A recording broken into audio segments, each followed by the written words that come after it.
Le 5 mars dernier, disparaissait Hugo Chavez, le président fraîchement réélu du Venezuela. Il était arrivé au pouvoir par les urnes le 2 février 1999. Il a gagné tous les scrutins depuis, à l'exception d'un référendum. Pour autant, les réactions à son décès furent aussi différentes que contrastées partout dans le monde. Il apparaît donc difficile d'être neutre par rapport à Chavez. Et nous, que pouvons-nous en dire? Chavez était, à juste titre, réputé pour son talent d'orateur. Il savait parler. C'est par l'étude de sa parole que nous allons débuter notre série de vidéos consacrée à Hugo Chavez. Quelle est la place de la parole en politique? Que nous en dit la philosophie? Et qu'en est-il chez Chavez en particulier? Tout d'abord, il convient de rappeler que la parole, le discours, pour être précis, a une place extrêmement importante en politique. L'espace politique, c'est celui où l'on parle, vu que l'on doit s'entendre sur le projet de vie commun et les modalités que l'on a besoin de mettre en place pour y arriver. C'est quelque chose cette place de la parole, c'est quelque chose qui est rappelé par Aristote dès le début de son livre Les Politiques, livre 1, chapitre 2, vu qu'il reconnaît dans ce livre que l'homme est un animal particulièrement sociable. C'est connu que pour Aristote, l'homme est un zoon politikon, zoon animal, politikon politique. Donc l'homme est un animal politique, ça veut dire que l'homme est fait pour vivre ensemble, c'est notre nature et nous arriverons à la fin de notre humanité, nous arriverons à réaliser notre humanité via la vie politique qui permet le bonheur de vivre ensemble. Et le moyen d'y arriver, c'est de parler. C'est pourquoi l'homme, la nature, qui ne fait rien en vain, a donné le langage à l'homme pour lui permettre de réaliser cette vie politique. Donc je lis Aristote. Il est évident que l'homme est un animal politique plus que n'importe quelle abeille et que n'importe quel animal grégaire. Car comme nous le disons, la nature ne fait rien en vain, or seul parmi les animaux, l'homme a un langage. Vu que la nature ne fait rien en vain et que l'homme a un langage, ça veut dire que l'homme a une destinée particulière. Cette destinée particulière, c'est de réaliser la vie politique. Mais le langage existe en vue de manifester l'avantageux et le nuisible, et par la suite aussi le juste et l'injuste. Donc pour Aristote, le langage a une finalité, c'est de permettre de déterminer ce qui est bon et ce qui n'est pas bon. Donc en fait, il y a une particularité aussi chez les Hellènes, chez les Grecs, c'est qu'ils considèrent que les Grecs ont pour particularité d'avoir un langage par opposition aux barbares qui profèrent des sons inarticulés qu'on ne comprend pas, et c'est ce qui fait justement que ce sont des barbares. Donc on voit vraiment une articulation très intriquée entre le fait d'avoir un langage et le fait d'avoir une vie politique digne de ce nom. Cela dit, le risque évidemment de tout système politique qui repose sur la parole, c'est le risque de la démagogie. C'est-à-dire que la parole peut devenir formelle, elle peut quitter le fait de décrire le réel pour s'articuler sur les passions, sur les désirs plus ou moins secrets des gens à qui elle s'adresse, et ça donne la démagogie. La démagogie, c'est dire au peuple ce qu'il veut entendre. Ça se différencie d'ailleurs subtilement, mais différencie tout de même du populisme, vu que le populisme, c'est faire ce que le peuple a envie que l'on fasse. Notamment en critiquant les élites, en disant que le peuple, dans sa simplicité, est celui qui a raison, et qu'en fait, il faut véritablement s'adresser à ce peuple dans sa simplicité. C'est lui qui a raison. Et donc, il apparaît que la parole est particulièrement importante en politique, qu'elle est fondatrice de l'espace politique, vu que pour s'entendre, il faut parler, mais que cela ouvre des risques. En effet, on peut soutenir que la démocratie augmente le risque de démagogie, tout simplement parce qu'en démocratie, il faut convaincre le peuple. Pour convaincre le peuple, il faut lui parler. Et on peut être tenté de lui tenir des discours faciles, des discours séduisants, ou des discours qui ne l'éduquent pas, mais qui flattent ses passions.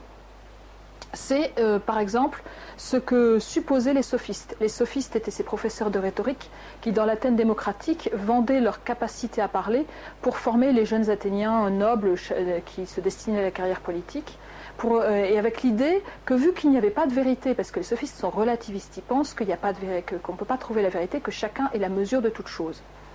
Et donc, dans ce contexte-là, vu qu'il n'y a pas de vérité, on peut défendre tout et n'importe quoi, tout dépend de votre force de persuasion. Et ces sophistes, donc, mettent en avant des discours qui peuvent convaincre d'une chose ou de son contraire, sans aucun jugement de valeur. Donc ça veut dire que c'est une parole un peu dévoyée quand on recherche la vérité. C'est pour ça d'ailleurs que Platon, qui s'oppose à eux, va dans la République analyser la place du discours dans la dégénérescence des régimes.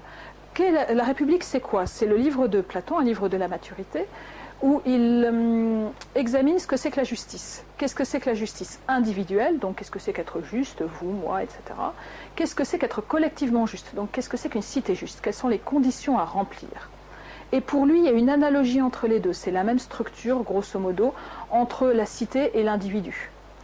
Et au livre 7 de la République, il explique en fait que la cité juste, c'est celle qui va être gouvernée par les philosophes. Parce que les philosophes, ce sont ceux qui sont désintéressés, qui sont gouvernés par la raison, qui voient l'intelligible. Mais ce gouvernement se trouve en but à une espèce d'entropie politique, c'est-à-dire que ça a tendance à dégénérer. Et cette dégénérescence va être expliquée au livre 8, qui est le livre qui nous intéresse ici, qui explique en fait la dégradation du régime des philosophes rois vers le régime le pire, qui est la tyrannie. Alors vous allez me dire, ni l'un ni l'autre n'est la démocratie. Mais la démocratie, c'est l'avant-dernier régime, c'est-à-dire que c'est quand même pas terrible. Donc la démocratie, en fait, arrive parce que les individus sont épris de liberté. Et pour Platon, il est évident que la démocratie est un très mauvais régime. Comme il l'écrit, donc, République, livre 8, eh bien, à mon avis, la démocratie apparaît lorsque les pauvres, ayant remporté la victoire sur les riches, massacrent les uns, bannissent les autres et partagent également avec ceux qui restent le gouvernement et les charges publiques, et le plus souvent, ces charges sont tirées au sort. Alors ça, c'est vrai historiquement, les charges étaient pour certaines tirées au sort à Athènes. Il n'empêche que pour Platon, c'est quand même un régime qui est particulièrement mauvais, parce que c'est un régime notamment qui permet tout et n'importe quoi, donc c'est l'anarchie, qui est quelque chose qui ne lui plaît pas du tout. Et pour lui, c'est un gouvernement qui plaît aux enfants, aux femmes, à tous les gens qui aiment les couleurs bigarrées, et le fait qu'on trouve tout et n'importe quoi dans ce régime, qu'il trouve donc juvénile et charmant, sauf que c'est vraiment le bazar. Et il le dit donc aussi par la suite que c'est un régime qui plaît en raison de sa bigarrure.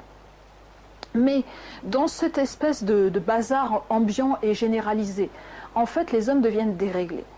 Ils deviennent déréglés et notamment, ils n'écoutent plus les bons discours, ceux qui les portent à la décence, à la modération, à la vertu, à l'effort. Ils n'écoutent que les discours qui les flattent, et c'est en cela qu'ils préparent la voie au tyran qui va arriver en les flattant, en tenant de faux discours, en tenant des discours séduisants. Comme l'homme démocratique, comme l'écrit Platon, il n'accueille ni ne laisse entrer dans la citadelle intérieure, son fort intérieur, le juste discours de celui qui vient lui dire que certains plaisirs procèdent de désirs beaux et honnêtes et d'autres de désirs pervers, qu'il faut rechercher et honorer les premiers, réprimer et dompter les seconds. À tout cela, il répond par des signes d'incrédulité et il soutient que tous les plaisirs sont de même nature et qu'on doit les estimer également. C'est-à-dire que l'homme démocratique, c'est un homme qui a oublié la vertu qui était celle des régimes précédents, qui était justement de faire des efforts vers la vertu, vers la modération, vers la tempérance. Donc en fait, pour Platon, vraiment le régime démocratique augmente le risque de démagogie constitutivement en fait. Le régime démocratique est constitutivement démagogique.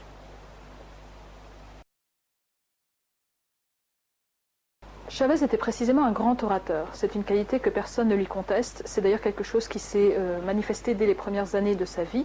Quand il était militaire, il a été porte-parole de son groupe de révolution bolivarienne au sein de l'armée. Donc ses condisciples avaient tout de suite vu à qui ils avaient affaire et quelle capacité de personnage charismatique il avait. Et il est vrai qu'il en a usé quand il était président. Comme le dit Le Monde, au palmarès des personnes publiques et des chefs d'État qui sont les plus prolixes, Chavez a écrasé tout le monde. Et il est vrai qu'il avait même la capacité d'animer une émission de télévision consacrée à lui tous les dimanches, pendant plusieurs heures. C'est-à-dire que ça s'appelait Allo Presidente, et Chavez, il expliquait sa politique, il lui arrivait de parler de l'OPEP, dont le Venezuela fait partie, il lui arrivait de raconter des blagues, de danser, de pousser la chansonnette, de parler de sa tortue, mais il lui arrivait aussi de prendre des décisions politiques, de nommer un ministre ou de le limoger, et quand il a licencié une bonne partie des cadres des industries pétrolières vénézuéliennes, il l'a fait en public, à la télévision. Il licenciait les gens en direct. Donc vraiment, il y a une espèce de société de vie du spectacle, c'est-à-dire que c'était une politique spectacle. C'était vraiment quelque chose qui était géré à la télévision et qui reposait sur sa capacité à captiver son auditoire. Capacité dont il a usé au point qu'il ait aussi fait certains discours extrêmement marquants à l'ONU, par exemple. On se souvient du discours de 2006, où quand il arrive sur le podium, il dit que ça sent encore un peu le soufre, et que le diable était là, que le diable, évidemment, c'est George W. Bush. Il fait un petit signe de croix, et il dit qu'en fait, ça sent le soufre. C'est un discours qui est resté extrêmement connu, parce qu'il fallait oser le faire. Et Michael Moore, le réalisateur américain, a dit que c'était lui qui avait donné l'idée à Chavez, dans une beuverie cannoise, de faire ça. Il n'empêche qu'il fallait qu'un osé. Et c'est quelqu'un qui, justement, est resté célèbre, Chavez, par ses coups de gueule, par le fait qu'il osait l'ouvrir, tout simplement. Et par contre, on peut se demander dans quelle mesure ce n'était pas que de la parole. Parce que pendant ce temps-là, pendant que les années Bush où Chavez ne s'entend visiblement pas du tout avec les États-Unis, pendant toutes ces années, les États-Unis sont restés le premier client du pétrole vénézuélien. Le pétrole vénézuélien représente 40% des exportations et 90% des recettes. C'est-à-dire que le Venezuela est dépendant des États-Unis, en fait. Et en fait, Chavez est d'ailleurs prêt à soutenir des choses différentes à l'égard des États-Unis, vu qu'en 2009, à Barack Obama, il va dire « je veux devenir votre ami ». Donc c'est quelqu'un qui n'hésite pas à jouer de la parole, c'est ça que je veux dire. C'est quelqu'un qui joue avec la parole en virtuose, qui sait se vendre comme un leader d'opposition, on verra ça dans la deuxième vidéo, un leader d'opposition donc d'inspiration bolivarienne parce que anti-impérialisme américain, mais c'est un jeu de parole. Donc on peut se demander en effet si Chavez ne tenait pas plutôt des discours qui flattaient le peuple plus qu'il ne l'éduquait, parce que quand on dit des choses pareilles, on n'éduque personne, et s'il n'était donc pas quelqu'un de démagogique, évidemment il était démagogue.